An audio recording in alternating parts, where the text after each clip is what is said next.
युद्धामुळं आपल्या भारत देशात गॅस सिलेंडरचा सप्लाय पूर्णपणे बंद झाला आहे. कमर्शियल गॅस हे भारत सरकारने बंद केलेले आहेत. आता व्यावसायिकांना आपल्या सर्वांना हा प्रश्न आहे की करायचं नक्की काय.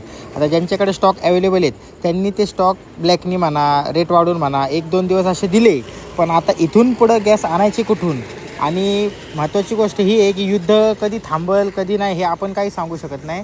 पण एकंदरीत युद्ध आपल्यासोबत जरी नसलं तरी त्याचा परिणाम आता आपल्या सर्व सामान्य नागरिकावर, भारताच्या जनतेवर होतो आहे.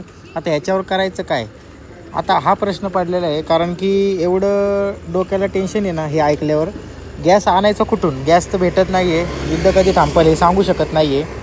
काहीतरी डोकं आता चालवंच लागेल व्यावसायिकांना सर्वांना. कारण की बाकीच्यांचं तर आता माहिती नाही, पण भरपूर जणांचा स्टाफ पेमेंट असतो किंवा हप्ते असतात, भाडं असतं, सगळ्या गोष्टी आल्या. आता माझं म्हणताल तर आपल्यावर पण सुद्धा हप्ते भरपूर आहेत. इतके डेंजर आहेत ना की विचार पण करू शकत नाही. आता मला तेच टेन्शन आलं की नक्की हप्ते आता भरायचे कसे. जर दुकान आहे तेवढं जरी बंद राहिलं तर अजून डोक्याला टेन्शन आहे. असा विचार करत आता काय ना काहीतरी आयडिया करावी लागेल. पण चला आता पॉझिटिव्हली पुढे जात राहू. शेवटी सगळं भगवान भरोसे. आपल्याला आली होती काल वडापावची ऑर्डर. काल तेवढी शांतता, 7-8 दिवस आहे ना कस्टमरच नाही आहे. काय झाले ना हे पण समजत नाही आहे.